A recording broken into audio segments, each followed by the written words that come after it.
Para mapawi ang init, di nagpaawat ang libu-libong dumagsa sa Baseco Beach sa Tondo, Maynila. Sa kabila yan ng paulit-ulit na paalala na bawal maligo sa Manila Bay. May news to go si Jam si Sante Caico. Hindi katulad sa iba, malayo na, may bayad pa. Dito, libre.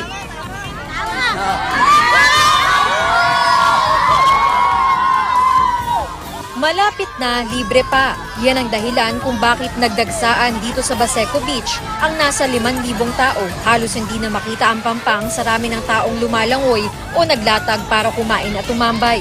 Ang ilan, kasama pa mag-swimming ang basura. Sa kapal ng tao, mayroong mga batang nawala. Marami ring mga pumunta para magtinda ng pagkain at magparenta ng mga salbabida. Di Visoria kasi ako eh. Sabi nila kasi may nag-swimming daw. Kaya pumunta ako dito. Lumayo. Walang entrance fee, pero kung kaya, pwedeng magbigay ng donasyon na mapupunta sa pagpapalinis sa lugar. Lahat dito sa panig ng Maynila, dito po pumupunta.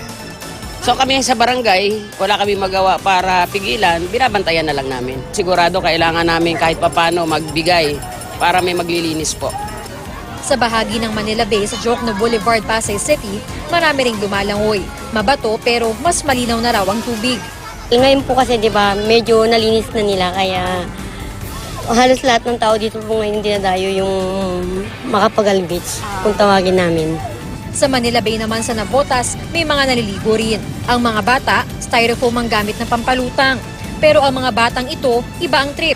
Nag-swimming sa bahagi ng kalsada na nakalubog sa tubig. Nauna nang sinabi ng DENR at DOH na hindi pa rin ligtas langoyan ng Manila Bay dahil mataas pa rin ang coliform level nito. Jam si Sante Caico, GMA News.